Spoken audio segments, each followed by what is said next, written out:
कर सकते हैं, वो सभी जानकारी इस वीडियो में आपको बताएंगे। ठीक है, तो ये देखिए यहाँ पे देखिए वस्तुनिष्ठ प्रश्न दिया हुआ है, यानी कि सेक्शन ए में आपको है ना ऑब्जेक्टिव टाइप क्वेश्चन दिया जाएगा, जिसमें आपको बताया जा रहा है कि 30 में यानी कि 1 से लेकर 30 प्रश्न दिया हुआ है, जिनमें आपको 25 प्रश्न का उत्तर देना है प्यारे बच्चों। तो देखिए यहाँ पर क्वेश्चन नंबर 1 की तरफ बढ़ते हैं। काफी शानदार क्वेश्चन दिया गया है, कहता है कि पूर्ण जागरण का अर्थ क्या होता है प्यारे बच्चों। तो याद रखिएगा इसका सही आंसर क्या होगा। तो देखिए ऑप्शन नंबर ए में दिया हुआ कहता बौद्धिक जागृति हो जाएगा, दूसरा नंबर ऑप्शन बी में दिया हुआ है कि सांस्कृतिक जागृति, और ऑप्शन नंबर सी में दिया मानवता की स्थापना, ऑप्शन नंबर डी में दिया हुआ इनमें से सभी।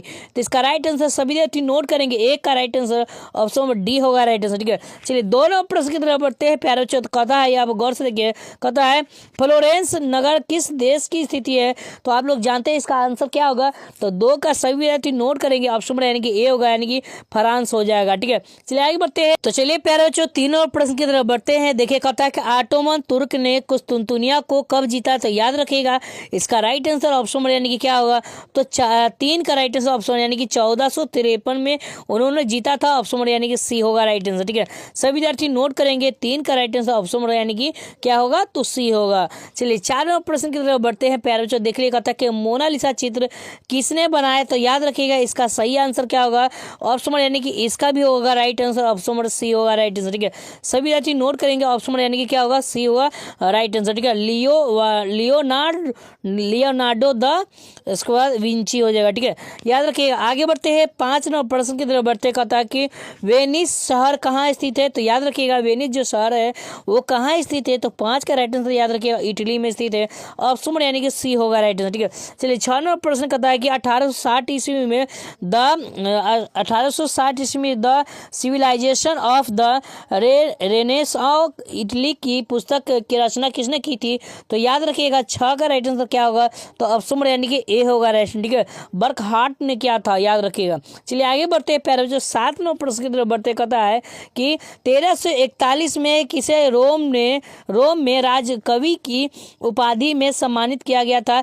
तो याद रखिएगा 7 का राइट आंसर सभी विद्यार्थी ऑप्शन नंबर ए होगा। ठीक है, पेट्रार्क हो जाएगा। ठीक है, क्या होगा, पेट्रार्क हो जाएगा। ठीक है, चलिए 8 नंबर प्रश्न की तरफ बढ़ते हैं प्यारे बच्चों। देख लीजिए 8 नंबर प्रश्न से पहले आपको ये जानकारी दे देते हैं कि अगर आप चैनल पर नए हैं तो प्लीज़ चैनल को सब्सक्राइब कर लीजिएगा और वीडियो को लाइक कर दीजिएगा, और आपको सब कुछ जो है ना इसी ना चैनल का माध्यम से अपडेट किया जाएगा, हर कुछ जो है ना जानकारी दिया जाएगा, तो इसलिए चैनल को सब्सक्राइब कर लीजिए। ठीक है, चलिए 8 नंबर प्रश्न कहता है कि जोवानी पिको दिल्ला उसके बाद मिरादोला किस देश की निवासी थे।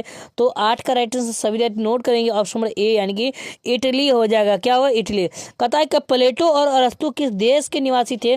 तो ये यूनान के निवासी थे, ऑप्शन नंबर क्या होगा, ए होगा राइट आंसर। ठीक है, चलिए 10 नंबर प्रश्न की तरफ बढ़ते हैं प्यारे बच्चों। देख लीजिए कहता है कि मैकियावेली किस देश का निवासी था। तो मैकियावेली जो ना वो किस देश का निवासी था। तो 10 का राइट आंसर क्या होगा, तो इटली का हो जाएगा, ऑप्शन यानी कि सी होगा राइट आंसर। ठीक है, अब 11वां प्रश्न कहता है कि गौर से देखिए, कहता है मार्टिन लूथर किस देश का निवासी था। तो याद रखिएगा ये जर्मनी का निवासी था, ऑप्शन नंबर क्या होगा, ए होगा राइट आंसर। ठीक है, 11 का राइट आंसर क्या होगा, ऑप्शन नंबर ए। चलिए 12वां प्रश्न कहता है कि पूर्ण जागरण काल में कला और ज्ञान का केंद्र कौन बन गया था।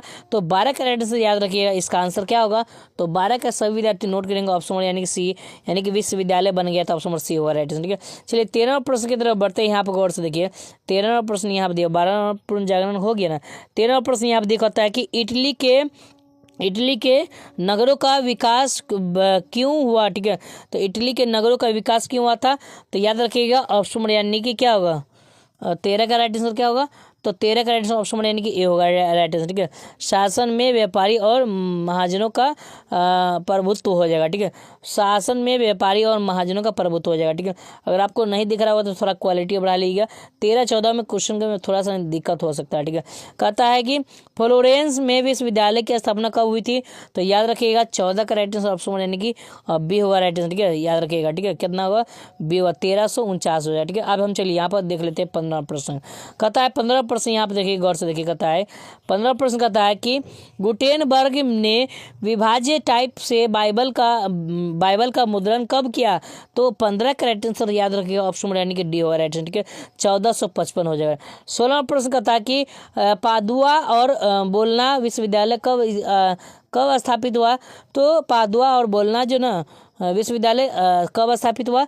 तो 16 का राइट आंसर ऑप्शन डी होगा राइट आंसर, क्या है, यानी कि 13वीं शताब्दी में हुआ था, ठीक है। चलिए 17वां प्रश्न कहता है कि कोलंबस कब अमेरिका पहुंचे थे?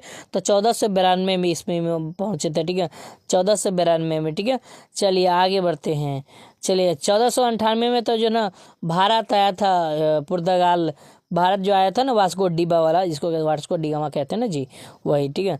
अब 18वां प्रश्न यहाँ पे देख लिया, कहता है कि वास्को डिगामा, मैंने आपको अभी नाम लिया और क्वेश्चन आ गया, ठीक है। वास्को डिगामा के किस क्षेत्र में आया था? भारत किस क्षेत्र में आया था? तो वास्को डिगामा जो ना भारत के किस क्षेत्र में आया था? तो ठीक है, कालीकट क्षेत्र में, ठीक है। 18 का आंसर क्या होगा? ऑप्शन सी, ठीक है, कालीकट हो जाएगा, ठीक है।